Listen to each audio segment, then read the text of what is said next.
All right, everybody, I'm Bishop Long. I appreciate you being here. By the way, before we go on to further in the presentation, Mr. Producer, roll that footage. Fans of Bishop James Long, the renowned exorcist and paranormal expert on KGRA digital broadcasting.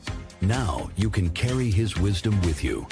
Our Bishop James Long collection features blessed apparel such as St. Benedict hats and tees, as well as home items to protect and inspire. Elevate your spiritual journey. Go to kgradb.com/shop and discover the Bishop James Long merch today. Purchase them, because 100% of the profits that's going to go to me, I'm donating to the MKS Kids Foundation. 100%. And also, I would like you to go to my site, and that is Bishop James Long, Long. You follow it up with a .com. And before the trolls say, I knew you were doing this for money. See, if you've asked them to spell money, they won't be able to do it. But nonetheless, I do ask you to go to my site, Bishop James Long. You follow that with a .com. And scroll down to the middle, and you're going to see 2 brand new books. If you're a paranormal investigator, because tonight is Paranormal Friday Nights. This is a paranormal investigator's training manual, 260 pages. There it is.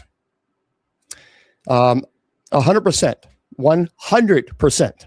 So, trolls, 100%. I'll go slower so you'll understand. That means everything.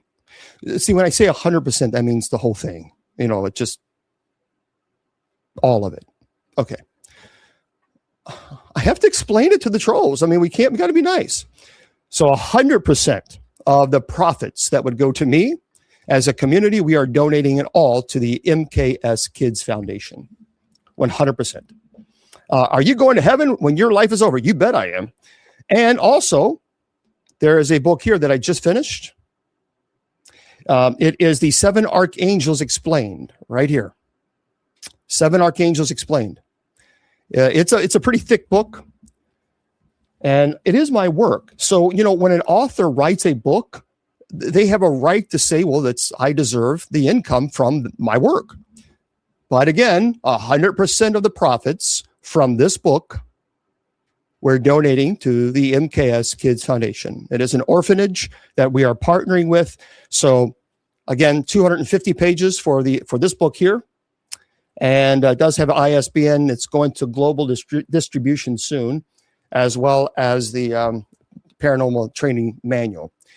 So please, again, when you go and you pick those up, I mean, you're helping the MKS kids, an orphanage, and I think that's wonderful. I think anytime we can give back, that's great. I do have also the Clergy Handbook of Prayers. If you want that, that's on the site too. So there's a lot of things for you if you want to check them out. And if you want to go to the church's site, you can certainly do so as well. USOCC, and you follow it up with a .org. USOCC, and follow that up with .org. And well, how do you know if you're going to go to heaven? Well, Jesus told you. Love God with all your heart, soul, and mind. Love your neighbor as yourself. Plain and simple. Unfortunately, it's not so simple these days because there's so many people that are wanting to troll and judge and condemn. So they forget that one part, the second part that Jesus, it wasn't, by the way, that wasn't a suggestion that Jesus made. That was a commandment. Not a suggestion. It's a commandment. It's not an option. So for those of you that continue to use righteous judgment, yeah, let the devil keep convincing you of that. Go ahead. Go ahead and let the devil keep convincing you of righteous judgment. Okay. Okay. Then you'll be righteously judged too by the real judge when you meet him face to face. That's real talk.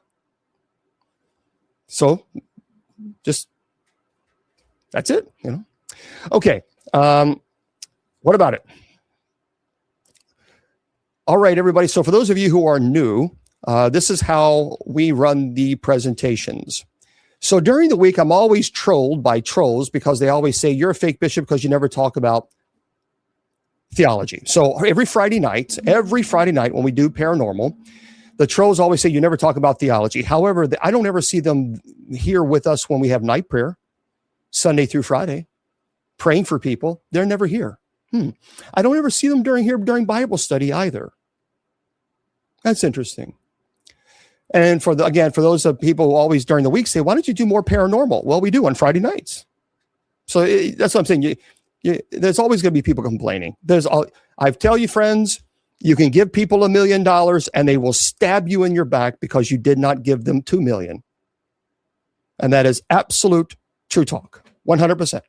So just remember, friends, ignore the people. And I want to say one more thing. We're going to get into a very cool conversation. As you all know, for those of you who are new, because there's a lot of people who are new to this presentation. Well, thank you. Wonderful, Sheena. Thank you. Remember, never accept criticism from someone that you would not go to for advice. That is how I live my life. And I strongly encourage you to live your life in the same manner, because if you're going to be worrying about what everybody else is going to say, well, then you're never living your life. Because there's always going to be people doing this. That's all they do. They yap. It's like a little chihuahua. You just got to ignore them. Say, okay, go away. So never, ever pay attention to those people, because they offer nothing but disruption of your life. So that's how we do.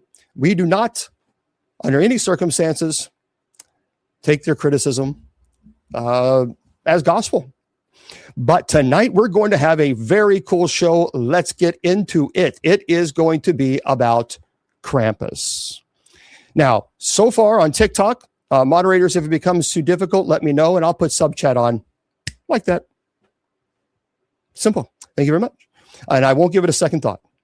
And then the only people that'll be able to chat are subscribers. And then the hater gators are you can go in your little groups and say, oh, how Bishop Long is a fake bishop because he doesn't let us troll, whatever. Go call the ambulance. But let me know if it gets too bad, moderators, because I already see a lot of people being blocked already. Imagine. Otherwise, let's just enjoy it. It's Friday night. We're talking about Krampus. All right, here we go. Let's get into this. This is a really cool. I think this is going to be one of those. A lot of people don't know about Krampus. It's not as big in the United States as it is like in Europe. In Europe, it's huge, huge. Well, Will, actually, I'll answer that question, Will. I actually know the new Archbishop. I actually, he was a priest when I was going through the seminary at Loyola University in Chicago. He is phenomenal. So the new Archbishop that is in New York, top notch. Really, I mean, this guy, they could not have chosen a better bishop. I will say that about him. He was just amazing. No, he's a good guy. He is a good guy. He was actually at Loyola University. So he was in my undergraduate program. He was a priest and just phenomenal. Just everybody liked him. Everybody liked him in the seminary. Everybody liked him at his parish. He was just one of those priests that you just admired. So there you go. I think that's great. All right, we're going to get into the presentation Krampus, everybody. That is what we're going to do. Here's how I do this. For those of you who are new, I do a presentation. I don't just look at the computer and say, okay, now let's entertain each other. I actually do a lecture, a presentation. There's 45 pages of notes that I have that I put together for this show just for you guys. So what I do, well, thank you very much, Ellie. Thank you. What I do is I do the presentation, then we can chat and you can ask questions after the presentation. All right, let's go to the shadow edge of reality here. Tonight, I'm going to take you into a realm where myth, darkness collide. It is a realm where the legend of Krampus actually still lingers very much today, stalking the icy shadows of our winter nights. So this isn't I want to make this very clear to all of you. This isn't a cozy holiday story. No, it's a journey into the abyss, to dark, primal force that many believe still haunts the abandoned woods, the frostbitten villages, and the depths of human fear. In some locations, this creature is taken quite seriously. Now, for people in America, maybe not so much because it didn't really take root. So legends whisper that Krampus isn't just a relic old superstition. Some truly believe that he is real, an ancient, bloodthirsty beast, sinister shadow that waits for the right moment to emerge from the darkness. So he has twisted horns, savage claws, piercing, glowing eyes. And these aren't just stories. Many people say they are warnings. Now, for those of you who are too slow to understand, this basically is a legend in many of the European countries. And my goodness gracious, there are people who take this quite seriously. Now, whether I believe it or not is irrelevant. What is relevant is that I'm telling a presentation and giving a presentation on a creature that many people in Europe believe is true. There are some people believe that Bigfoot is a great, big, huge, stupid myth. Okay, and then I asked them, how many times have you went out Bigfoot hunting? Never. Okay, got it. Anyway. So friends, draw the curtains tight, hold your breath, listen carefully. Because once the darkness stirs, it may never leave you. So let's begin at the very beginning. Long before Christmas, long before the stories that we know today, we're going to delve into the roots of a creature that allegedly was born from icy horror, ancient chaos, primal fear, aka trolls. Krampus. In the shadowy depths of prehistory, early Europeans celebrated the longest night of the year. That's called the winter solstice. So the dark, endless night was filled with terrifying spirits, malevolent entities, feral beasts that really embodied chaos itself. You got to remember, a lot of people truly believe this. And I'm going to try to put you in the scene to where I can understand why they would. So imagine ancestors cowering, terrifying around flickering fires, whispering prayers to ward off bloodthirsty forest demons. They're horned, clawed monsters with eyes like burning coals. Their presence felt like the icy gust of the howling wind. See, over centuries, this primal terror was deeply embedded into folklore. So the earliest depictions of show a horned, shaggy, beast-like figure, an amalgamation, if you will, of like a goat, a wolf, a demon, and it's cloaked in darkness and chaos. So his twisted horns seem to curl many time into infinity, symbols of primal power, wild, chaotic forces. He has a long, barbed tongue, jagged teeth, evoke a visceral sense of hunger, ferocity. So let me break into and explain how this transformed with Christianity. So today, for those of you just joining, we're talking about Krampus and the history of Krampus. So when Christianity marched into Europe, pagan beasts were demonized.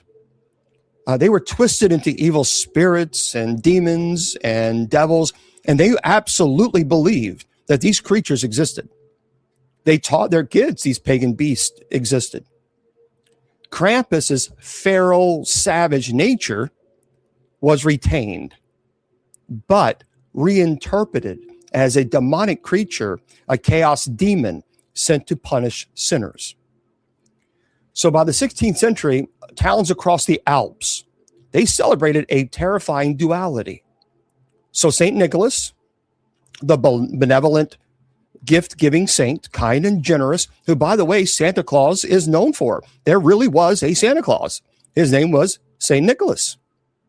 And then you have Krampus, the savage, clawed enforcer of moral discipline, violent, unforgiving.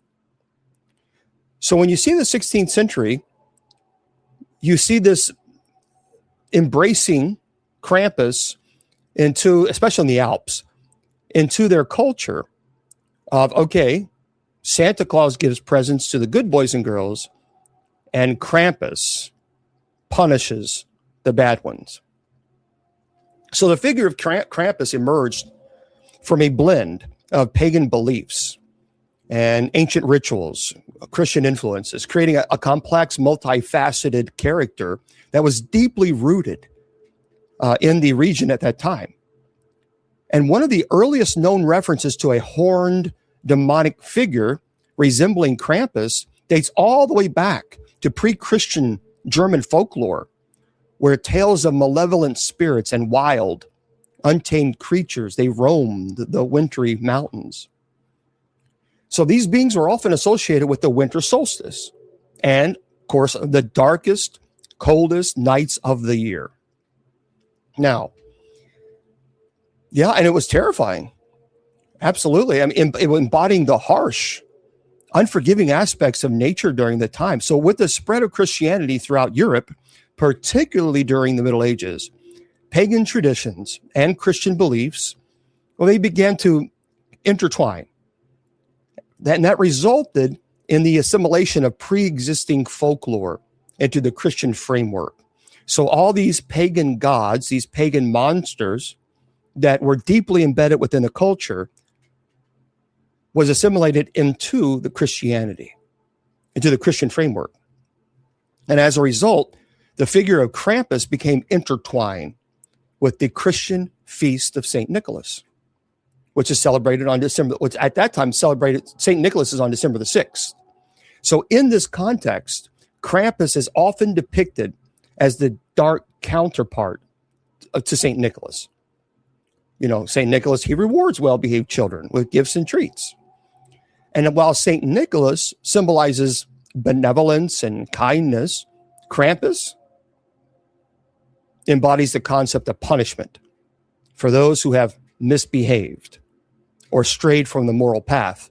Kids were truly, legitimately terrified of Krampus. This was not an imaginary tale to them. This was 100% true. So the duality reflects the old age struggle between good and evil, light, darkness, that really breaks through many cultural and religious traditions. So the name Krampus itself is derived from the old German word, Krampen, which means claw. Claws. That underscores the creature's menacing and otherworldly nature. So Santa Claus. Yeah, pretty cool, isn't it?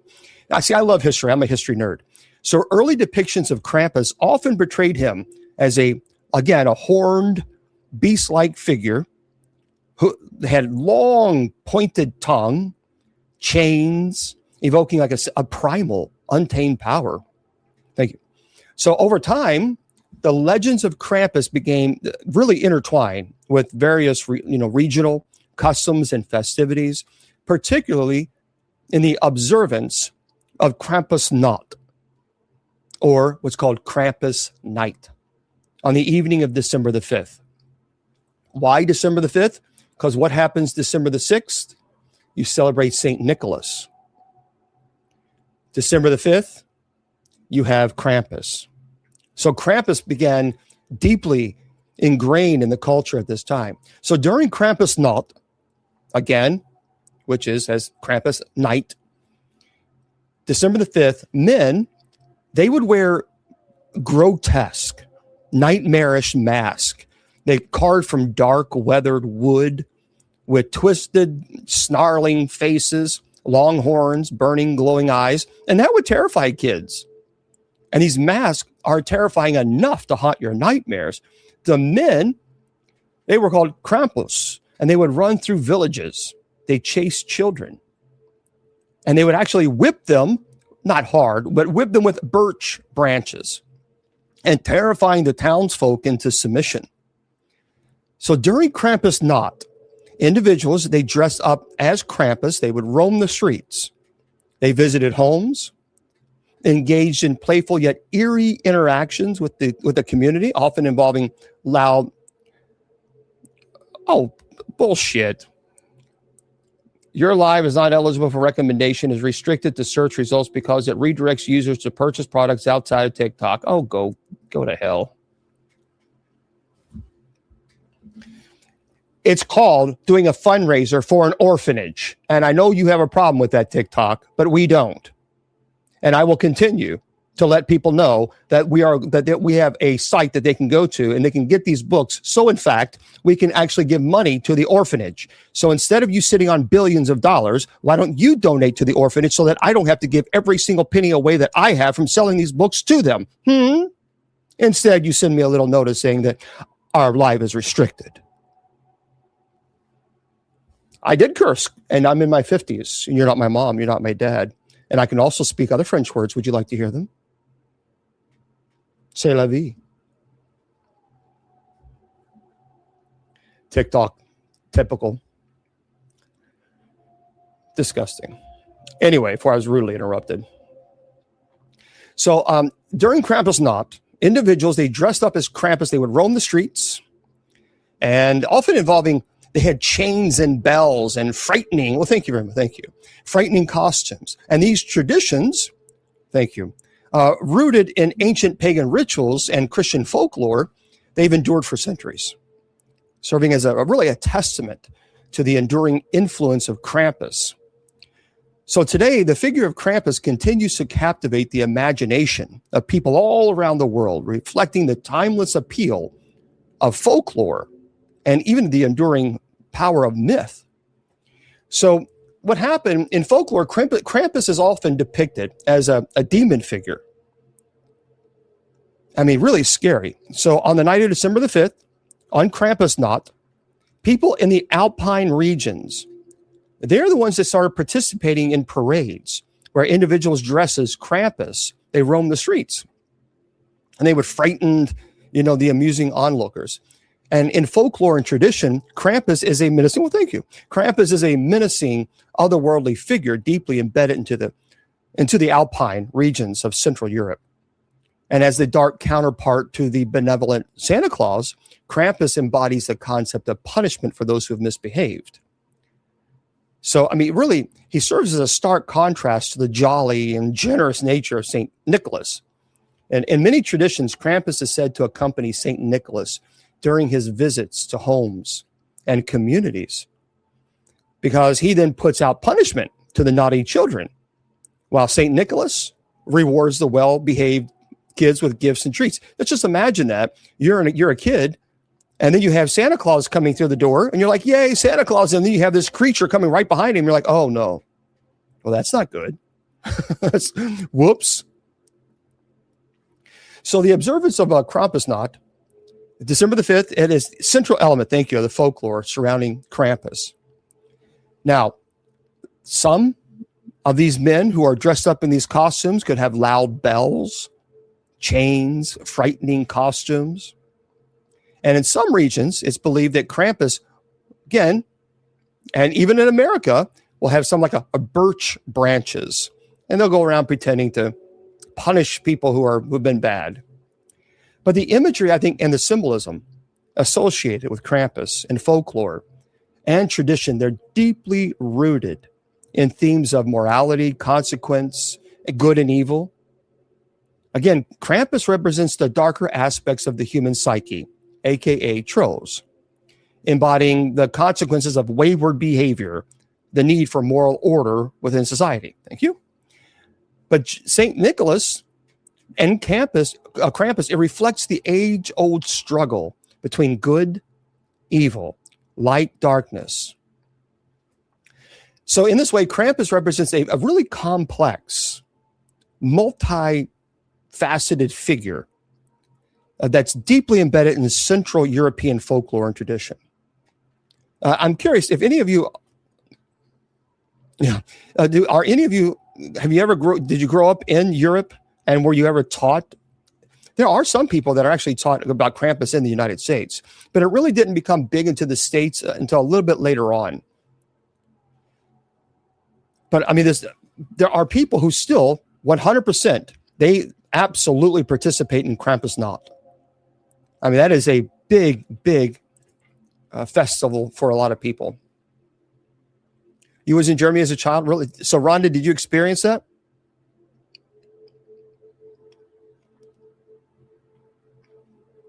There's some people saying, yeah. Very interesting. So you heard about, so some masks are cursed. And, some believe some masks have the life of their own. And their grotesque features seem almost alive, gnarled and twisted.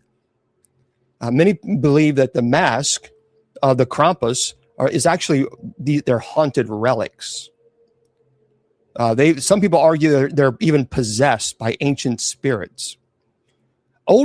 This is interesting. Old church records and oral histories confirm the existence of these terrifying festivals. So, like in remote villages, elders would still leave offerings, bread, wine, small sacrifices to appease Krampus, and that would prevent his wrath. Now, that's interesting, isn't it? Because if you notice, prior to Santa Claus, people were offering food, wine, things to appease Krampus. Why do you think we have the milk and cookies for Santa Claus? Now you know where that came from. Because originally it came from Krampus, this evil pagan creature. And you leave out these foods, you leave out something to appease Krampus so that he wouldn't punish. Now, Krampus embodies chaos, uncontrollable force of nature. His horns, his wild fur, savage claws. But these are symbols of the primal animalistic side that some people say we all suppress. A lot of people say he's a mirror, reflecting our deepest fears, the chaos within. Krampus embodies the consequences of misbehavior, the need for moral order within society.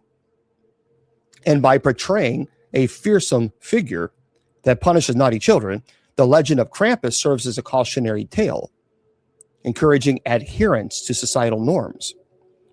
And the fear of encountering Krampus on Krampus not is absolutely something that is real, even in today's society. It's intended to promote good behavior and obedience among kids. And they teach in these European small little sections, they teach that Krampus not, you got to be careful. Some believe that Krampus is just an ancient guardian, an entity that still guards the boundaries between the worlds, punishing those who cross them. But let's go into this. I want to try to put you into this situation. I can understand, in the 15th, 16th century, I can understand people being afraid. People who have a cabin, they live out in the woods. And many times they live kind of far away. They're not close to one another. And it's not as if they have street lights. So when they close the door, they hear all kinds of noises in the woods. But imagine, if you will, a small family living in a remote cabin, nestled deep within the snow-laden woods. So that's where you live. The air is crisp, snowflakes dance around, silence is deafening, except for the occasional rustle of branches and the distant howl of the wind. So as winter settles in, the stories told around the flickering fire become darker and more sinister. So the children huddle close, eyes wide open, as their parents recount the tale of Krampus, this horned demon who roams the night, searching for the wicked, eager to punish those who have strayed from the path of righteousness. So picture a family, snugly tucked away in their cabin, the warmth of the fire crackling as they decorate the Christmas tree, oblivious to the darkness encroaching outside. So the legend of Krampus, it's not just a story. It is a warning whispered through generations. Lock your doors, close your windows. And the parents say, even darting nervously to the shadows beyond the glass. And don't do it. The wind howls outside. Children feel an unsettling chill, not from the cold, but from the scary stories. So one fateful night, the family hears it. A low growl, a sound like thunder rumbling in the distance. It echoes through the silent woods, and the father moves to the window, pulling aside the heavy curtain, and outside, the moonlight casts an eerie glow on the snow, which illuminated the twisting branches of a tree. But there, lurking just beyond the tree line, is a figure unlike any other. It's a hulking shape with fur as dark as the void, eyes glowing with a malevolent hunger. By the way, this story was told to a pastor of a family who actually lived out in these woods. And this is basically a true story from what they believe. So the children grasped, and their hearts were pounding in the chest as the father instinctively locked the door. The sound of the bolt sliding home. Stay quiet, he tells the kids. Well, their eyes are open with terror. They're terrified, but the children can't help but glance out the window. And they believe that they saw something that put them in a frenzy of fear. They saw Krampus standing there. They said he had long, twisted horns silhouetted against the moon, his breath misting in the cold air. And the family huddles together. The warmth of their bodies, a stark contrast to the chill, creeping house. Now, the growling intensifies according to the father. It actually reverberated through these walls, to the wooden walls. Suddenly, the door starts to rattle violently, as if someone is testing their defenses. And the mother clutches her children tightly, and her heart races as she recalls the stories of those who've been taken by Krampus, never to be seen again. So in the folklore, Krampus, he carries a sack. It's a burlap bag filled with wicked children, a grim trophy of his haunting hunt. And as the door shakes open again, the family hears a deep, raspy voice, low and menacing, whispering through the cracks, "Open the door, and your sins will be forgiven." But the parents know better. That's not a plea. It is a lure, a deception. So as the night stretches on, the sound of Krampus grows fainter. And then an eerie silence. The family was actually frozen in fear, unsure if they should even breathe, afraid that they might be, awaken the beasts outside. Hours pass, and just as they begin to think they're safe, the growling returns. This time closer and more insistent. They say that there was a claw, sound like a claw scratching at the door, like a sound reminiscent of it, like nails on a chalkboard, or you can hear the claws. And then without warning, the power, at that time, they claim that their little gas lighter or whatever, the lamp goes out. That a gust of wind came through and completely blew out their gas light. So they're complete darkness. So panic then ensues, and they scramble for more candles. And the flickering flame, finally, they got it, and it shows candles dancing, all kind of crazy forms, from the trees. And they claimed that there was a loud crash from the back of the cabin, something that sounded like something was breaking, something heavy. And the children began screaming, and the parents rushed toward the noise, their instincts screaming for them to protect their young, obviously, but what they find is worse than their worst fears. The back door was shattered. The wood splintered, like kindling.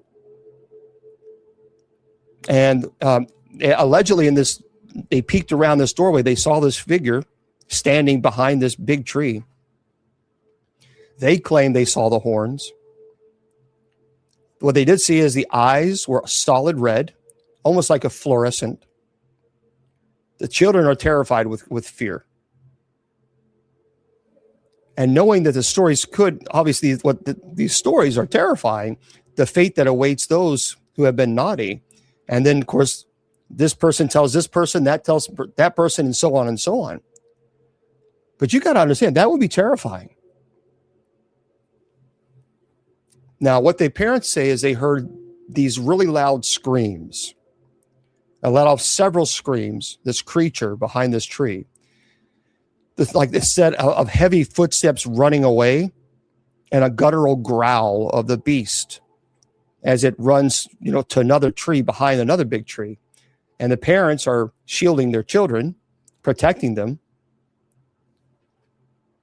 And the story ends there. He disappears. So you can understand, if you're living in the woods and your back door of your wooden cabin completely gets obliterated, and you see whatever this creature was, what it is, I don't know. Could have been a bear? I guess maybe. Could have been Bigfoot. Well, perhaps, I don't know. It was something. It destroyed it. It was so terrifying. They went to their pastor, and that was a big issue in that little town. So the legend of Krampus is not confined to one family or one village. It stretches across borders and generations. In some cultures, he is depicted as a companion to St. Nicholas. Dark reminder of the duality of human nature, light and darkness. So as you gather around Christmas trees this year, let's not forget the shadows that dance just out of sight. I want to talk about another encounter that I read that was in some old magazine that I found. It was a while ago when I was doing investigations on Bigfoot and cryptozoology, and I came up on Krampus, and I thought, well, this isn't interesting. So this is an actual report in this small town, this small village. This is terrifying. It was a remote alpine village. A young boy, his name was Johann, and he was known for his restless mischief. So during a snowstorm, he slipped out into the ominous forest, which, ignoring his parents' warning, parents always tell children, never go into the forest, Krampus is there. Well, the snow was thick. The air was very cold. The wind, like the father would describe the wind, was like it was screaming like a banshee. And then allegedly, Johann, his eyes caught a shadow, tall, hulking creature that was cloaked in shaggy darkness with horns. And the beast, he said, had long claws, and it scraped the frozen earth. And the eyes were like a fluorescent piercing through the darkness, he said. Chains rattled behind it. So Johann froze, trembled with complete terror. And the creature's long, barbed tongue flicked out, tasting the cold air. Johann said it was like a snake, how it slithers, and a guttural snarl, and it lunged forward. So claws slashed through the air and tearing at his clothes, and chains, they clanged like really loud. And Johann tried to run, but the beast was faster. Its massive form disappearing in the shadows, leaving behind an echoing growl. The next morning, villagers actually found Johann trembling, clutching his chest. His eyes was with terror. He refused to speak of what he saw. And so he told, finally, much years later, he finally confided in what he experienced. But he was terrified. The next, there was another village, story of a village, a young boy named Lucas. He was kind of notorious for his naughtiness, stealing, teasing, disobedience. Well, Christmas Eve came, and he dared to steal a candy from his neighbor's pantry. Now, for us, it's like, oh, but still, it's stealing. It's bad. So that night, allegedly, he was awakened by the distant, chilling rattle of chains, like the sound of 1,000 icy shackles dragging across stone, and the air grew thick. So suddenly, Krampus allegedly appeared at his window. Tall, terrifying, horns, blackened branches, his eyes glowing with a sinister red glow, and Krampus' voice was a guttural, like a gutted growl. And with a swift, brutal motion, he allegedly whipped Lucas with a bundle of jagged birch branches, and Lucas's scream echoed through the cold night. Now, later it was found out that that was the father who did this. So he dressed up in this scary, terrible beast creature, and he didn't spank him hard. He was more terrified that this creature was coming after him. So in this case, thank you, Starlight. In this case, it was later discovered that the father said, yes, I did this. But he never stole candy again from anyone else. This is an interesting one. When I scratch my head and I wonder how true this is. So in Salzburg, this is all in Europe, there is a legend that persists about a cursed demonic mask that was worn during Krampusnacht. So these masks, they're carved from dark, gnarled wood. They're terrifying. They have twisted faces with jagged, toothy mouths and horns that curl. But in this town, it says that they believe once the mask is worn, by the way, this is where the mask, you remember the movie The Mask? Where do you think they got it basically from, the concept from? Krampus. See, it's fascinating when you start digging back layers and you're like, oh, that's really cool. I didn't know that. So what they believed is once a mask of Krampus is worn, it is said to be the wearer is doomed. The wearer is trapped in a nightmare forever haunted by unseen horrors. Yep, Jim Carrey.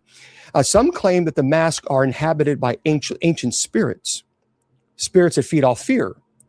One year, another man named Johann proudly put on the mask during the festival. And as he danced and roared and scared the kids, something happened because his scaring the kids became a lot more uncontrollable. And he began to tremble violently.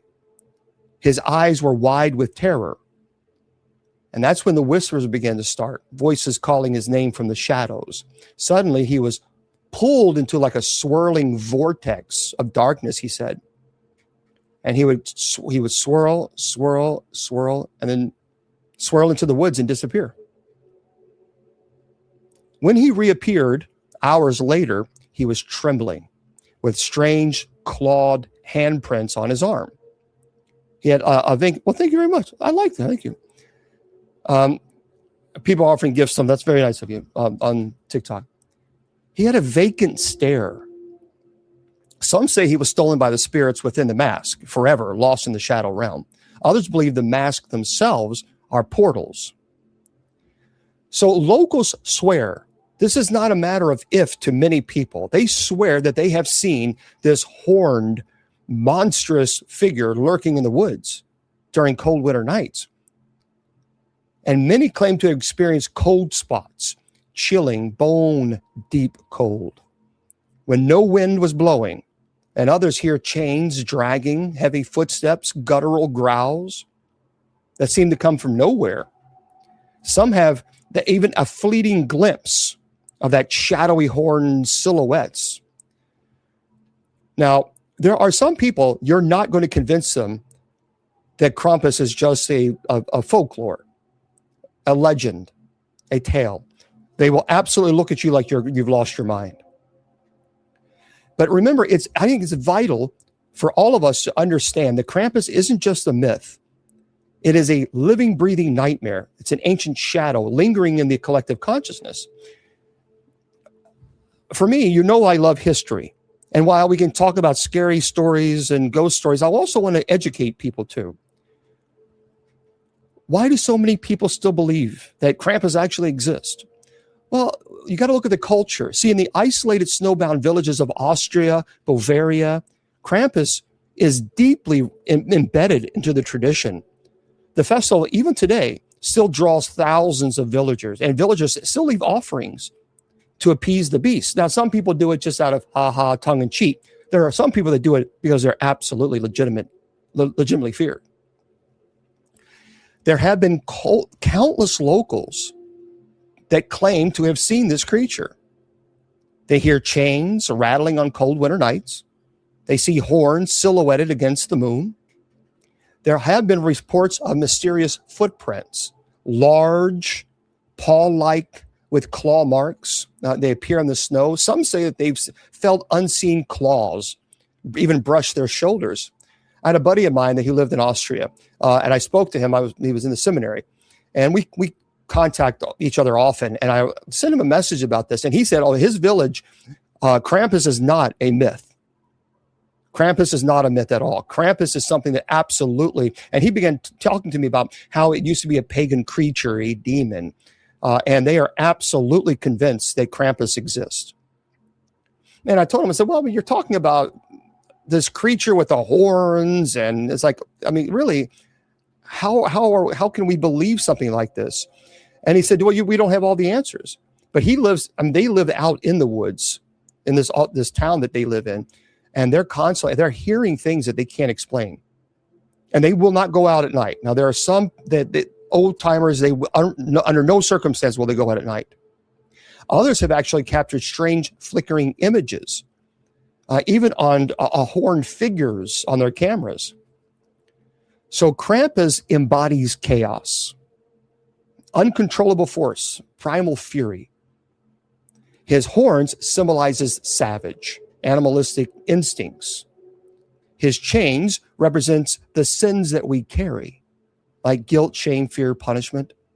So really, if you look at it, he's a mirror reflecting our deepest, darkest fears.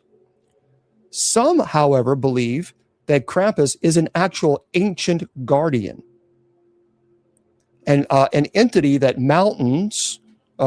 that remains in the mountains, lives in the mountains, comes from the mountains, breathes in the mountains, and it maintains cosmic balance, by punishing the wicked. Others see him as a destructive demonic force, period.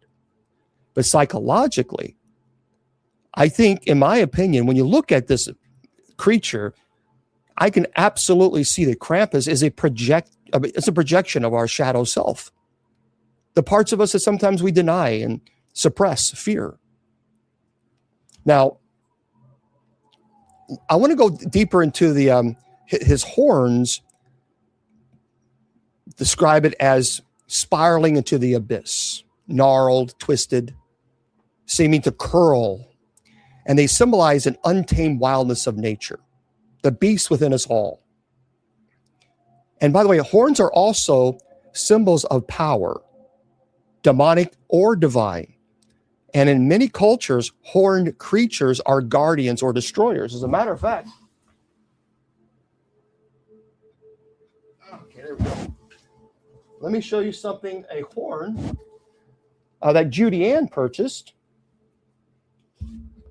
This is a horn that would be considered divine.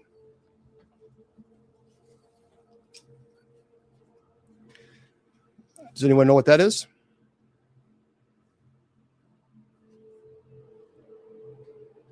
Yep. This is a shofar. This is a shofar. It's quite sacred. It is a sacred item, certainly in Judaism. But there you can see inside.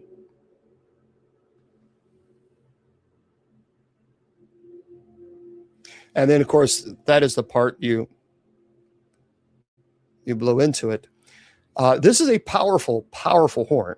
Now, there are many people who believe that in the second coming, or in the Judaism, when the Messiah comes, that there will be a shofar. Now, Christians believe, I believe, in the second coming, and I do believe that the shofar will be used. But when the shofar is used, the heavenly shofar, the earth will rattle. Everything will rattle. As a matter of fact, I'll do this very quickly. Bear with me, because it's pretty cool. I want to share this. Let me see if I have this for you.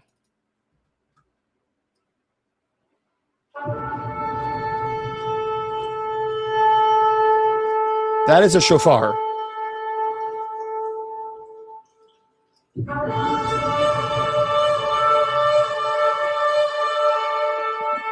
That's powerful.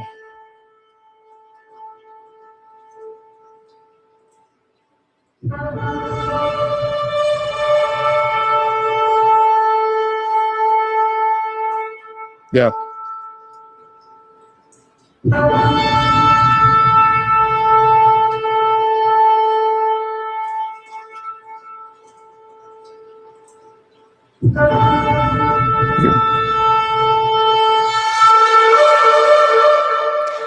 Now, see, that's that took tremendous lungs. I mean, that's hard to do. That is not, the shofar is not an easy. It's not an instrument at all. Easy instrument. It's quite challenging.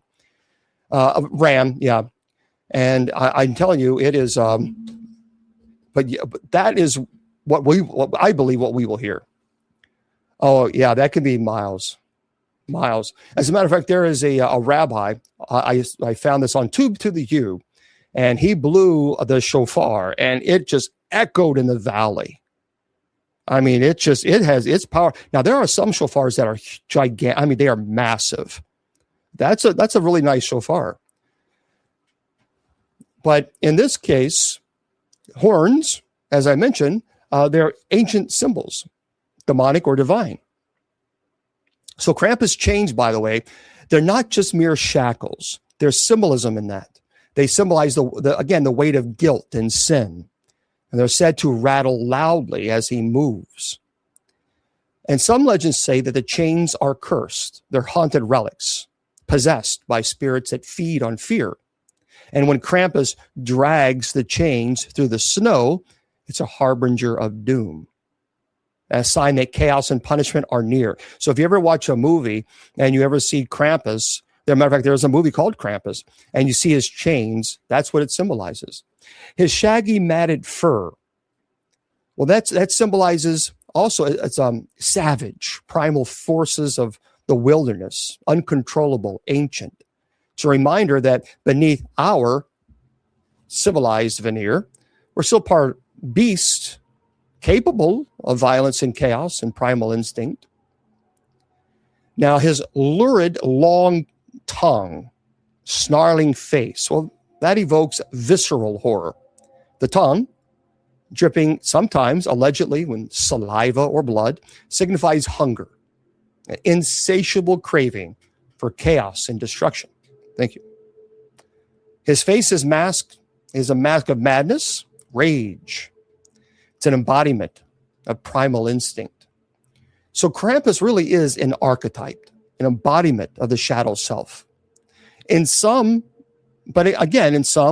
traditions, he's seen as a moral guardian, punishing those who fall away from the moral path.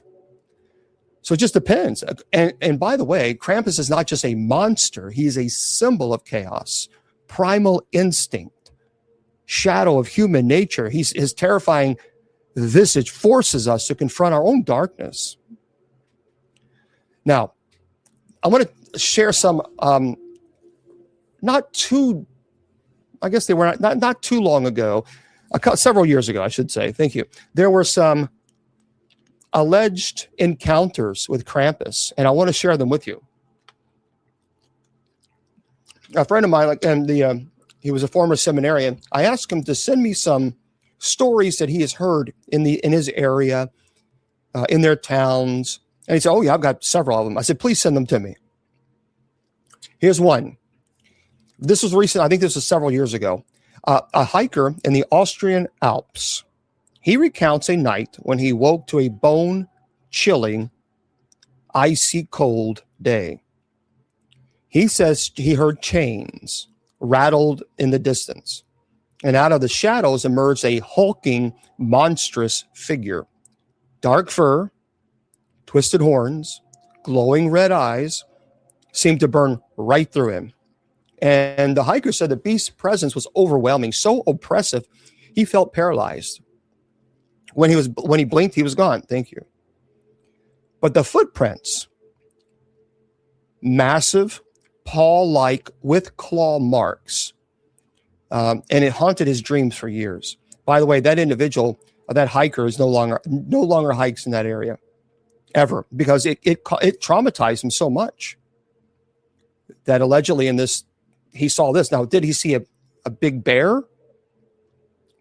Probably. That's what I think.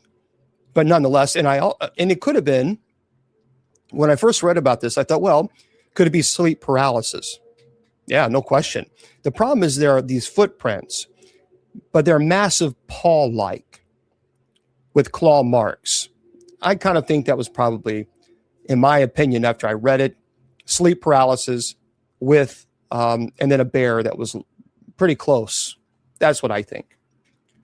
The next one I don't understand. The next one, a seasoned hunter in the Bavarian forest. He claims he saw a towering, horned shadow watching him from the darkness. He heard chains like death, and as the beast moved with unnatural silence. And the only thing that was making noises were the chains. When he tried to approach, the figure vanished into the blackness. He said this left a horrible scent of decay and a very ice chill in the air. Also, a woman walking home during a violent winter storm swears that she heard whispers calling her name.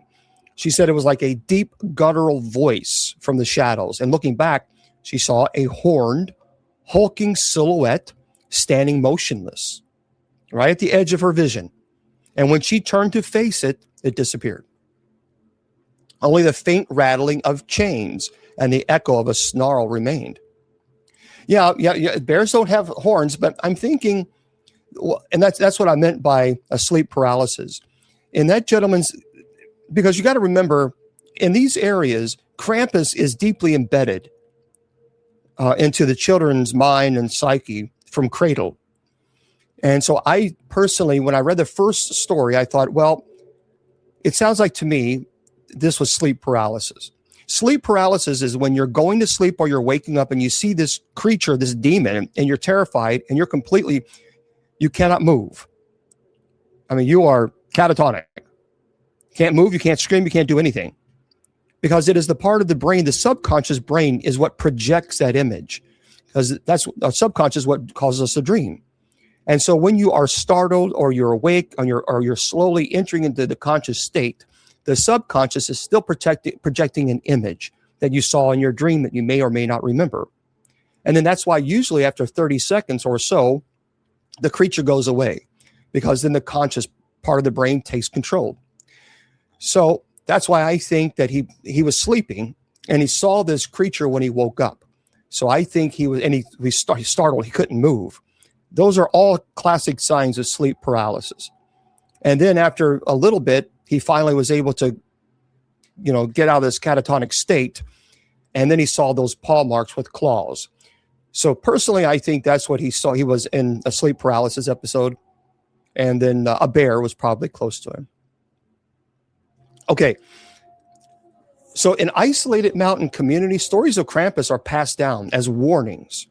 Shadows that lurk just beyond the edge of the firelight. And festivals still honor him. Mass processions, offerings, rituals. Countless individuals have claimed to have felt unseen claws, brush against their shoulders. They've seen horned figures watching from the woods, chains rattling, footprints in the snow, massive, clawed, strange. And they appear with alarming frequency. So Krampus serves as a cultural and I think a societal symbol embodying good and evil. Now, I think it embodies the consequences of misbehavior and the need for moral order within society, certainly. And by portraying a fearsome figure that punishes naughty children, the legend of Krampus serves as a cautionary tale. And the observance of Krampusnacht and the presence of Krampus in parades and festivities, well, they're integral elements, I think, of culture tradition, keeping this belief alive. And from a psychological standpoint, the legend of Krampus reflects societal fears and the human need for moral order, So the contrasting figures of St. Nicholas and Krampus embody the dual nature of human behavior. And I think also the presence of Krampus in local traditions, festivities, it contributes to the cohesion of communities, providing shared communal narratives and stories. So I think it plays a vital role in shaping the cultural landscape. But through its symbolism and traditions, psychological impact, Krampus serves as a powerful embodiment of the enduring struggle between good and evil. It's interesting because in America, you don't see many people allegedly seeing this Krampus figure because it's really not deeply embedded into the culture, into the American culture, as it is in European culture. But now I will say this, Krampus has gained international attention and become very popular in contemporary culture. So, for example, the 2015 horror comedy movie called Krampus. I actually like the movie. It brought renewed interest. So if you've not seen it, you might want to check it out. It's called Krampus, and it's 2015. Yeah, I think it's pretty cool. I mean, and it's also, Krampus has been the subject of numerous literary works, the books, short stories, even academic studies, exploring the origins and the significance in culture and society. And it's Michael Daugherty. He is the director. And so if you've not seen it, I would encourage you to. By the way, the legend of Krampus there's a lot of organizations, festivals, parades, themed events in various parts of the world. There are communities, even enthusiasts, that they have embraced the tradition of Krampusnacht, staging elaborate parades where individuals, they put on these Krampus costumes, and some of these costumes are thousands of dollars. And the popularity of Krampus in popular culture has led to creation of merchandise, collectibles. So if you ever go into a paranormal conference, sometimes you'll see this horned creature with chains. And a lot of people think that they're trying to say that's the devil. No, it's Krampus. Now, some people say Krampus is the devil. But the figure of Krampus continues to capture the imagination of audiences. So, yeah, I think so. I think, what does all this mean? I think Krampus is a creature born from the deepest fears of humanity, a primal archetype, if you will, of chaos and destruction. His horns, his claws, his snarling face, they all symbolize the beast allegedly within, the chaos, the fury, the hunger we suppress. During the dark, long winter nights, this primal force awakens in stories and nightmares and encounters.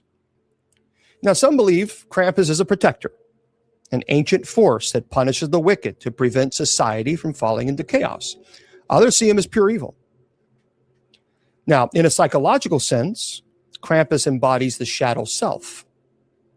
But I think across cultures, horned beast-like figures embody chaos and wildness. Here's what I'm going to do.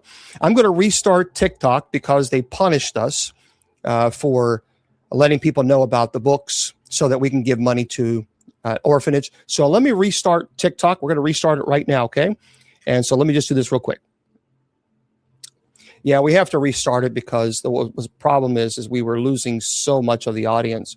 Because what happens is when TikTok punishes you, they don't put your live on an FYP, and so no one gets to see it, which is wrong. It's just whatever. So let me do this real quick. So bear with me while I fix this.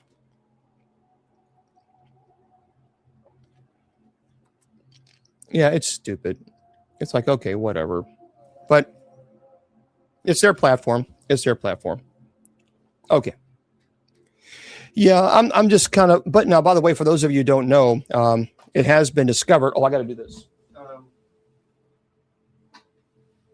So TikTok ByteDance has sold its U.S. entity. And so therefore, TikTok will not be banned in the United States because it has officially sold. So I think that's good news. That's good news. All right, let me just fix this real quick, and then we'll continue on. There we go. All right. Yay, now we're back. Right. Well, I mean, yeah, but I kind of think it's better. At least it's not gone away. So, oh, it does. Yeah, I agree, Mr. Producer. It is. So, okay. Yeah, so that's the deal, guys. So that's the good news as far as TikTok. For those of you who have not heard, they did sell. They did sign the contract that they're going to sell to American investors. And so therefore, TikTok will not be going away, which is good. So we're going to wrap this up here. And then we're going to go into our, well, thank you very much. Thank you. Thank you, Tammy. And we're going to go into some of our articles. And we'll just chat. If you have questions, that's great. So as we close tonight's presentation on Krampus, you know, we journeyed into the abyss. And remember, the legend of Krampus isn't just a story. It's a mirror. It's a reflection of the primal chaos that lurks beneath the veneer of civilization, a.k.a. trolls. And many believe he's still watching. Thank you. Waiting in the shadows. An ancient guardian, demon, perhaps a fragment of our collective fears. In the depths of winter, when the nights are long and cold, the shadows grow darker. So keep your doors locked, your fears hidden, and listen carefully, because the darkness isn't just in stories. It is alive, waiting. And who knows, maybe Krampus will be watching you tonight. So you better be good, especially you, Mr. Producer. Thank you. Thank you for the gifts. I appreciate them very much. Thank you. Okay, so let's get into our presentation. Well, we already done the presentation. I want to talk about, no, Christmas is not pagan. Not at all. All right. So if you have questions, we can get into them. Otherwise, I'm going to go into some more articles that are very, very cool. And I want to share that with you guys. Okay. Yeah, the history of the devil is a very interesting. When you look at the theology behind it, it's quite interesting. And I definitely see, you know, the combating of Pan, you know, the pagan god Pan. Read the Dracula one. Huh?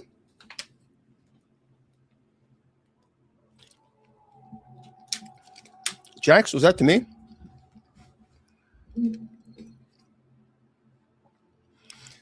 The new theme park. I have no idea what you're referring to. I don't know what you're talking about.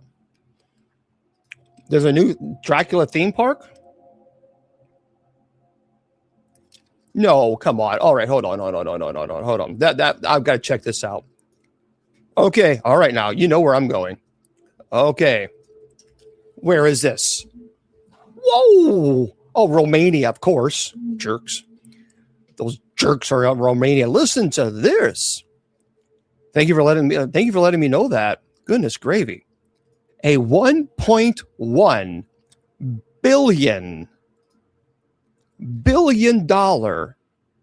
Dracula theme park is coming to Romania. Wow, 1.1 billion. This is phenomenal. So listen to this. Dracula Land is privately funded entertainment complex planned just 15 minutes from the international airport.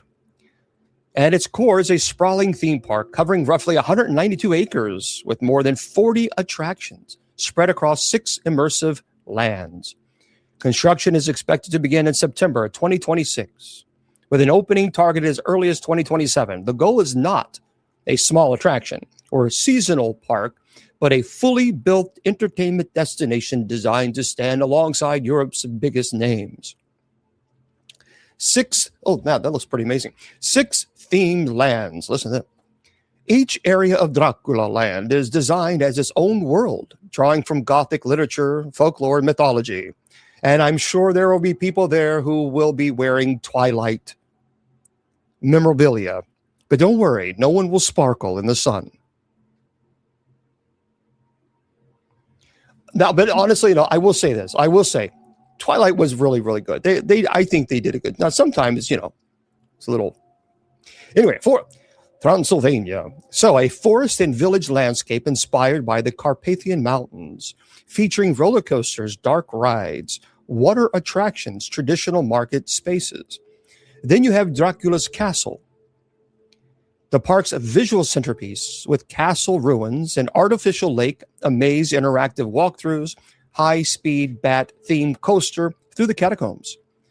The next one is the Family Kingdom, a brighter, family-focused zone inspired by mythical creatures from around the world with gentler rides, live shows, 4D cinema, and a toddler-friendly attraction. London Town, foggy Victorian streets featuring vampire hunting parkour courses, obstacles challenges, ship swings, lake boats, and a horse and carriage track ride. The Port of New Orleans is number 5, a Gothic take on Mardi Gras, complete with jazz energy, carnival games, scenery, bayou. That's a bayou. It's a bayou scenery and a dueling werewolf roller coaster. Pretty cool. And Moonlit District. Well, thank you very much. Thank you.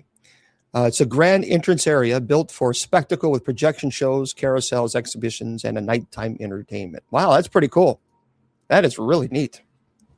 Yeah, that would be. Wouldn't it be neat? We gotta win the lottery, so we can head all over there. So it's a huge, gigantic field trip, except for the trolls. Trolls, you can't come. You got to stay under the rock where you came from. So you're not allowed to join. But I mean, that's pretty neat, isn't it? Well, of course, that's not going to be out until, goodness gracious, we're talking 2027. So yeah, that's pretty cool. Well, actually, maybe we should bring the trolls along and introduce them to Dracula. Hey, Dracula, we have some people that want to meet you. Okay, here's some wine. I never drink wine. All right. Well, we don't. Yeah, we don't want to make Dracula sick. All right, here we go. So this is interesting. Have you guys heard this? It's like, why not? Okay. I have Saint Benedict medals that are blessed, and the old right at every door and window. Amen. Health, rest, okay, good. Yeah, Gregorian chant's wonderful. I love Gregorian chanting. This is by T.K. Randall. He writes this. If you guys have not seen this, here's a creepy video that shows a ghostly vanishing face in a car in Argentina. And something strange, it says in Erie, was picked up on camera outside a hospital in Mendoza recently. The clip, which has since gone viral, was recorded by the individual, possibly a doctor, who works at the hospital, who has been on night shift at the time of the incident. The strangeness began when he noticed what appeared to be a face looking back at him from one of the front seats of a car that happened to be parked outside. And grabbing his phone to record footage of what he was seeing, the man watched as the face seemed to move up and down, right and back again, as though someone was trying to duck out of sight. Creeped out, he cautiously approached the vehicle, only to discover that there was no one inside. And when he went back to where he had been standing previously, however, the face reappeared. Now, while it is reasonable to suggest that what he had filmed was some sort of strange optical illusion, how exactly it was being produced, what was creating the illusion of a face, how it was moving. And according to the original post on Instagram, the sighting had been preceded by a loud bang. So anyway, it's a fascinating, if you've not seen it, it really is fascinating. It does look to me, when you see it, it looks like a face to me. Now, there's a term called pareidolia. And yes, I get it. That's a fair argument. Pareidolia is, for example, if you look up at the clouds and this person says, well, I see a bear running down and eating berries. And you see it's a cloud. It's a cloud. Now, I don't see a bear running around the tree eating berries and singing Kumbaya. What are you talking about? Nonetheless, it's pareidolia. But this, you can clearly see something. I saw the video. And while I get the pareidolia argument, I don't know. I think there's something else. So, okay. All right, Daniel. Good. Okay. It was interesting. If you've not seen it, you might want to take a look at this, guys. It's online, and you can watch it. It's going everywhere. It has been gone viral. So just what I did is you can just type in the vanishing face in car Argentina, and you'll be able to see it. The thing is when so many people see it, and it's pretty clear, then I don't know if we can argue pareidolia, because pareidolia is like, well, I don't see it. You see it, I don't see it. It's kind of like, well, some people see it, some people don't. But everybody who's seen the video says, yeah, it's clearly right there. So it's interesting. Okay. And by the way, if you have questions, you can feel free to jump in there and ask the questions. I'll do the best I can to answer them. All right. I also have a lot of really very cool articles that we haven't got to. So, yeah. And for those of you just joining us, so I'm Bishop Long, and this is our Friday night paranormal. This is the only night in the entire week for 2 hours we actually have a paranormal show. The rest of the week is dedicated to night prayer and Bible study. So one night a week, only 2 hours for an entire week, we dedicate to the paranormal. That's it. Okay. Well, thank you there, Big. And Johanna can't be a normal human being. And of course, they had to be blocked. Okay. Imaginary friends. Bethany, that's a good. I think there are sometimes, I've had cases where there were children that were seeing these people, these friends, and it kind of startled, the parents, and they felt very uncomfortable with it. And we went into the home, we investigated, we did capture EVPs. EVP stands for electronic voice phenomena. So we have digital recorders. And, well, all right, excellent there, Aesthetic. 200 days, that's great. So I think there's something there, because I like I said, I've had cases where children saw these imaginary beings. The parents didn't see them, but they did. And we captured some evidence that clearly, I think, demonstrated there was something was there. Okay. Oh, excellent. Okay. Well, thank you very much. Thank you, Daniel. I appreciate that, my friend. Thank you. Hope you're having a very blessed day. Hopefully all of you are having a blessed day. By the way, I want to remind everyone that we will be here. I know Christmas is next Thursday. Next Friday is the 26th. I am a workaholic. I believe in work. So I will be here on the 26th. I will be here on Christmas Eve. I want to let everybody know the schedule first. That way we'll get into the other articles. So the Christmas Eve is the 24th. I will be here. Right now, as it's scheduled, I'm going to have Mass at 6 p.m. Eastern Standard on the 24th, only on TikTok. It's too difficult to have it on all the other platforms. So I will have it on the 24th, Christmas Eve Mass. Then we will have Bible study at 8 o'clock. Then we will have night prayer at 10 o'clock, all on Christmas Eve. On Christmas Day, the 25th, we will have our regular scheduled night prayer. Now, Christmas Eve will be here. Christmas Day will be here. The 31st is on a December. December 31st is on a Wednesday, rather. I'm still going to be here. I will have not Mass on Wednesday. I will have Bible study, and I will have night prayer. It will be on New Year's Eve. So I don't take off. I just like working. It's just part of my DNA, I guess. Okay. Any thoughts on aliens, on the thought of them being demons, on them using it as a great deception to create doubt in the faithful? A lot of people ask me about the aliens. Here's the deal, what I tell people about this. Demons don't need spaceships. So I think that's very important to remember. There are a lot of UAPs, unidentified aerial phenomenal items, beings, things, objects. There is something, I believe, we have captured that clearly indicates to me that there is something there, intelligent life. So demons don't need aircraft. They don't need UAPs. They have no desire for it. They have no need for it. So because of that and that alone, I think there's something with alien life. There are too many people. There are too many people that not only are seeing these unidentified objects, but there are also people who have absolutely swear that they have been abducted. Now, that can be a different argument. You can say, well, there could be XYZ, whatever it might be. I think, and even Rome, Rome they have an observatory. A lot of people don't know. Rome has an observatory. Even the lead astronomer there in Rome, who is a Roman Catholic priest, said that if aliens are real, which is quite probable, that he would even baptize them. So I just think that the idea that we're the only species in the universe, I don't agree with that. I just simply don't. Only because when you think of how big our solar system is in of itself, and we're relatively small compared to the universe. You can travel from here to Earth, from here to Jupiter, going 42,000 miles per hour. It will take you 10 years just to get there.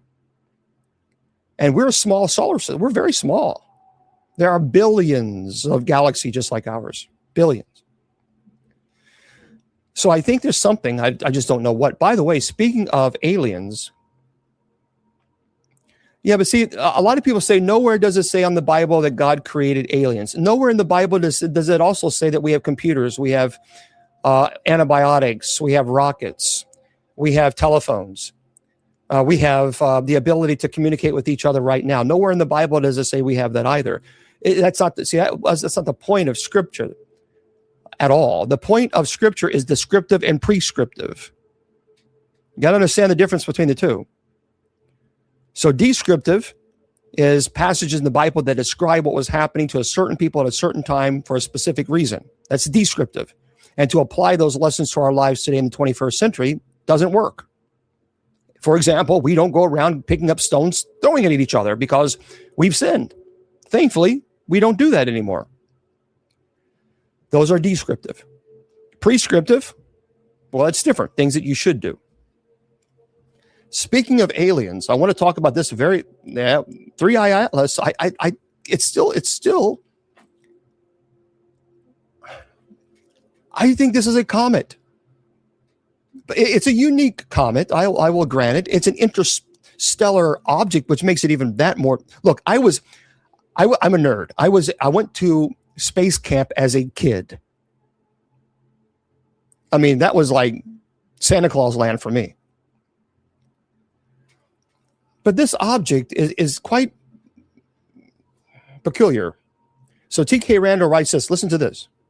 After months of speculation, we will soon get our best views yet of the mysterious interstellar interloper. Well, certainly, yeah, Danica. But of course, that's completely different time, different reason. So by now, just about everyone will have heard Three-Eye Atlas, an interstellar object that's thought by most scientists to be a comet that has been passing through our solar system over the last few months. Most of the intrigue surrounding the object comes courtesy of vocal minority, including Harvard professor Avi Loeb, who believe that there is a reasonable chance, could be, the Three-Eye Atlas could be an artificially constructed object controlled by an advanced extraterrestrial civilization, could be.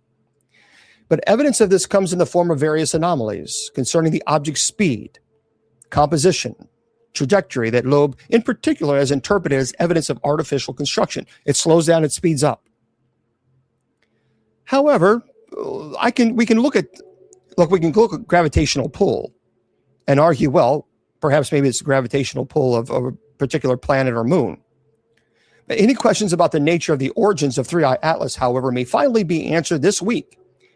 By the way, tonight, may finally be answered because this visitor is set to make its closest approach to Earth tonight, December the 19th. In other words, there will never be a better time to observe and photograph it. By the way, Mr. Producer has his little astronomy, really neat setup that he has. I don't know if you're still with us or if you're drinking, taking a break and drinking some apple juice. But if you could let us know, will you be going live to see if you could film this three-eye atlas? Yeah, I mean, it's pretty fascinating. Mr. Producer sometimes does a multitask behind the scenes. So if you are there, Mr. Producer, let us know if you'll be showing this three-eye atlas later on tonight. That'd be pretty fantastic. Yeah, behave, Mr. Producer. We'll ask him again. But although, by the way, it would only venture, within 168 million miles of the Earth, nearly twice the distance from the Earth to the Sun. That should be enough, however, to get some pretty good pictures of it. There, Mr. Producer has responded. Let's do him, sir. No, best to use the telescope to view. All right. Well, there we go, guys. Anyway, but will that be enough to put all the mystery and intrigue surrounding the three-eye atlas to bed? Well, probably not, especially for those who still believe that it could be artificially constructed. So NASA, meanwhile, has long remained adamant that this is little more than a comet. It says it looks and behaves like a comet, and all evidence points to it being a comet, said NASA, Associated, and I believe so too. I remember I called it several months ago, this is a comet. And I know there's some people didn't like it. Some people didn't like the fact that I said, look, it's just a comet. That's all it is. No, it's not. Yeah, it really is. No. Not on Mars, yeah. No, unfortunately, that's a good question. Now, when you're talking about Saturn is an interesting planet. There was a question, could we land on it? It's a fascinating idea. I mean, if you really think about this, but if you're asking about the possibility, if like from a visionary or a scientific perspective, Saturn's environment, it's incredibly hostile for human landings. It's thick. It has turbulent atmosphere, crushing pressure, and extreme cold. It's uninhabitable by human life. And really, it's impossible, I think, to land. Even with current technology we have. Now, certainly with advancements like in space travel, materials, technology, who knows, perhaps one day, maybe. But as it is right now, there'd be no way. See, as of today, landing on Mars, that's our frontier. Saturn, that remains a distant, challenging dream. Oh, it is. It's very turbulent. There's no way. You didn't know it turbulent? You didn't know that it had turbulence? Or you just, was that just a funny word for you? Neophyter? I mean, anyway, I guess Saturn, he was a little happy, but anyway, yes, there is turbulence. Saturn has a very turbulent atmosphere.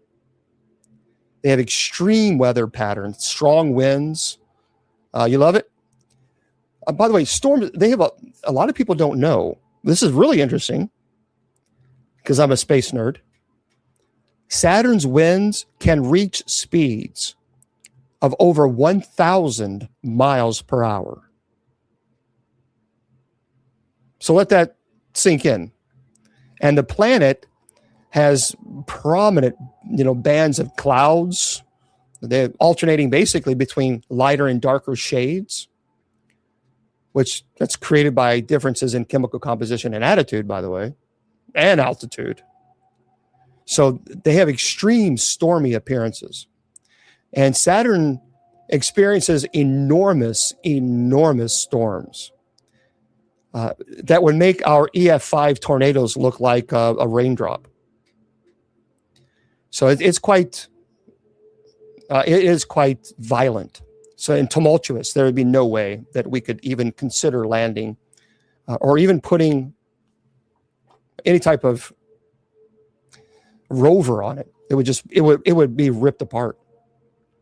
Okay, let's talk about this. Oh, yeah, we got to do this. Nostradamus. I love it when people talk to me about the firmament. Do you realize that when they wrote about the firmament, it was 3,000 years ago? Do you understand that their knowledge of science was incredibly limited? Why do we take terminology from a book that 4,000 years ago and we try to apply it as if it's modern day science today? That is unbelievably, it's intellectually dishonest.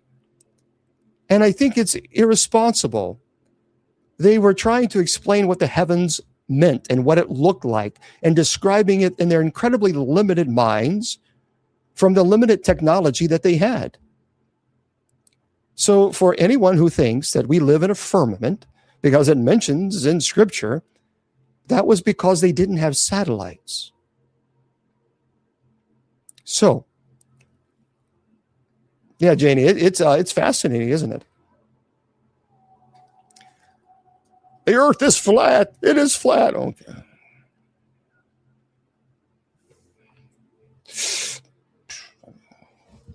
Just someone's drinking, smoking a little bit too much. I mean, I'm just, you got to put that down. I mean, I'm all about peace, love, and all that stuff too, but my goodness. All right, listen to this. What did Nostradamus predict for the 2026 year and beyond? Well, let's get into it. So as the year of the 2025 approaches and ends, thank God, we now take a look at what Nostradamus wrote in the predictions for 2026. He lived in the 16th century France. He was well known for his predictions for the future, and his name has become synonymous with the idea of prophesying future events. Well, whether or not you happen to believe in them or not, well, some say they claim some predictions have come true. But what did he have in mind for 2026? Okay, perhaps the most significant of the seer's prediction believed in a reference to, it says, the great swarm of bees will arise. By night, the ambush. Now, what the heck does that mean? Now we got a swarm of bees going around, and now it's got an ambush. Oh, come on. See, that's the problem. You can take this and twist and turn and manipulate this and drones. Perhaps. Did it mean drones? Did it mean literal bees? Exactly what this is in reference to remains a topic of speculation. That's what I thought. When I read it, I thought of drones. Some people maintain that it could be a reference to the war in Ukraine or to a political leader winning some big election. Another passage with a similar interpretation reads, 7 months great war. People dead through evil. The king will not fail. It's a reference to a major political figure such as Zelensky, Putin, Netanyahu, Trump. Well, then there is this prediction. When Mars rules his path among the stars, human blood will sprinkle the sanctuary. 3 fires rise from the eastern sides, while the west loses its light in silence. So a lot of people are saying that this could be, in fact, a reference to some conflict between the U.S. and China. There's also a prediction concerning an area in the south of Switzerland because of the favor that the city will show. The Ticino will overflow with blood.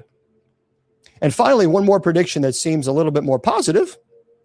Shadows will fall, but the man of light will rise, and the stars will guide those who look within. Well, who the heck is this man of light? Well, we don't know. But there's a lot of things. A lot of these predictions, it's so difficult to say, well, that's what it was talking about. I mean, I can understand perhaps maybe the idea of bees and it being drones, by night, the ambush. Well, that's happening now. If you look at the great swarm of bees, are we talking about it? That's the thing. We just don't know. You can easily take these predictions and attribute them to something that maybe has nothing to do with it. Nothing. But There are a lot of people who swear by that these predictions are legitimate. And that's one thing we always do.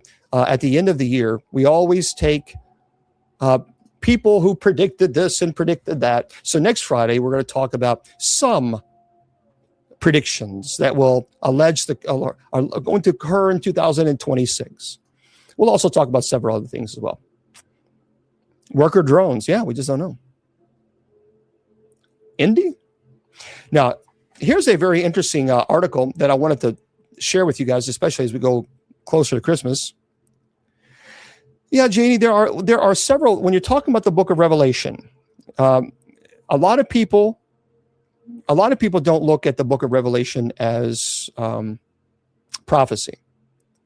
However, I'm of belief that it is. So when you look at Revelation, because you see in Daniel and Ezekiel, you can see that there are prophecies that have not been fulfilled yet. And so when you break them down, you're like, okay, that makes sense. That makes sense. But when you're looking at the Revelation, matter of fact, I spent 6 months for 3 years in a row teaching about Revelation. So people have been asking me to do it again. I don't know. Well, I have a book coming out on the book of Revelation. So we'll see. All right, listen to this real quick. I want to share this with you guys. This is by, I don't see an author here. Why are ghost stories traditionally so popular at Christmas? This is by Juliet Wakefield, actually. Tales of ghosts and ghouls might not seem like the first thing you would associate with the festive season. Christmas, the author says, is usually seen as a time of light and warmth and happiness. However, in Europe, there is a long tradition of people embracing the darker side by telling ghost stories during the festive season. One of the most famous ghost stories of all, A Christmas Carol. It's essentially a ghost story. And it's a great movie. It's a great play. And one important reason comes from Christmas's winter setting. The northern hemisphere, at least, the short days, long nights of winter provide us with opportunity to reflect on dark topics, such as the supernatural, the author says. The stark contrast between our warm homes and the coldness outside can create the sense of a liminal space. Well, perhaps. The religious themes of Christmas also encourages many people to lean into the supernatural. Although, for Christians, the Christmas story is about the joy surrounding Jesus' birth. The specter of his death and resurrection are never far away. And many Christian Christmas carols mention Jesus' eventual death, such as We Three Kings, which describes the wise men giving the baby gifts of myrrh, an herb that is used to prepare bodies for burial. So ghost stories, which often encompasses themes such as judgment, retribution, have also been intertwined with religious perspectives of morality. It is argued that the rise in the popularity of ghost stories during the Victorian era was in part due to their attempt to inject Christian values to a modern secular society. And with Charles Dickens' A Christmas Carol, a prime example. They are, Patty, yeah, they're on, you can go to my book to the face and the tube to the U. Now, the psychological value of the ghost story's communal experience should not be underestimated.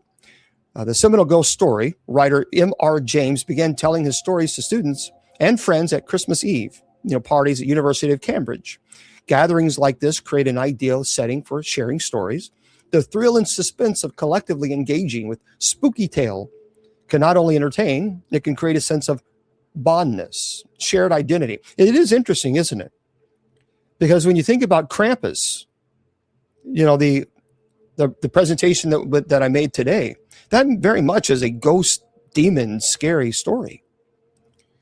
But for me, I've never associated ghost, hauntings, supernatural with Christmas. But that's in my culture. Some of you, perhaps maybe in your culture, your families, maybe you did. But yeah, I watch Christmas Carol every single year. But I've never really focused on the ghost, the supernatural aspect of it, rather than the moral, the story behind it. Now is the time to change. So if you're cruel and you're mean and things of this nature, it's time to actually be nice and not hateful. Do change now, because otherwise you may not have that opportunity next time. Yeah. And finally, I want to share this one story and then we'll wrap it up. TK Randall writes this: a Florida man in a car crash tells cops that he teleported into the vehicle. So a man who was a little worse for wear informed law enforcement that he was the victim of a teleportation accident. So we've heard some bizarre car accident explanations told to police officers over the years, ranging from a man who claimed that he was trying to avoid being abducted by aliens to another man who maintained that he had been teaching his dog how to drive his car. Anyway, the explanation given by the perpetrator of the latest crash, which was attended by officers in Florida earlier this month, isn't much better. According to reports, the man, 38-year-old, had been driving at 100 miles per hour in a stolen BMW when he lost control and crashed at Old Dixie Highway and Plantation Oaks Boulevard in Ormond Beach. Fortunately, he only suffered minor injuries, but it became clear pretty quickly that he was in rough shape. And while attempting to explain to the cops what had happened, he maintained that he had no idea how he ended up in the car because he had been randomly teleported in the driver's seat. Anyway, he was promptly arrested, charged with grand theft of a motor vehicle and driving on a suspended license. Anyway, you can actually check it out. There's an actual video of this where they released the cam. And it's you just type in on tube to the U, man crashes, stolen BMW, claims he teleported. You got to see this. It's just like, what? So you go on tube to the U and type in man crashes, stolen BMW, claims he teleported. I'm telling you guys, I'm surprised it didn't happen in Kentucky. Only in Kentucky. But, it's one of those things. Okay, I want to remind everybody. So tonight, we still have our night prayer coming in. So for those of you who keep telling you don't talk about Jesus. You don't even talk about Jesus. Well, you never show up, because if you showed up, we talk about Jesus 6 days a week. Anyway, so we have night prayer coming up at 10 p.m. Eastern Standard Time. And you can join us on the social media platforms. You guys are watching on my platforms. You guys can watch it here. TikTok, you guys can watch it here. TikTok, stay with me. I'm not going to leave. I'll stay a little longer with you guys. I'm going to say goodnight to all you folks who are listening to this on our fine podcast presentation. So we do have this all on podcast, and you can go to my website if you want to, but I don't want to say it because if I do, we get punished. TikTok, Big Brother's watching. But nonetheless, so we're going to be here this Sunday at 6 p.m. Eastern Standard Time. We are only on TikTok for Mass. And then 8 p.m. Eastern Standard Time, we have Bible study. That's everywhere. And then 10 p.m. Eastern Standard Time, we have night prayer. And then, so we're going to be here also. Don't forget, every night this coming week for Christmas, we'll be here. All right. So anyway, thank you very much for being here. For those of you who are watching this on all the other social media platforms, remember I tell you, your value does not decrease based on a troll's inability or refusal to see your worth. You're priceless, and don't let anybody tell you or convince you otherwise. Good night.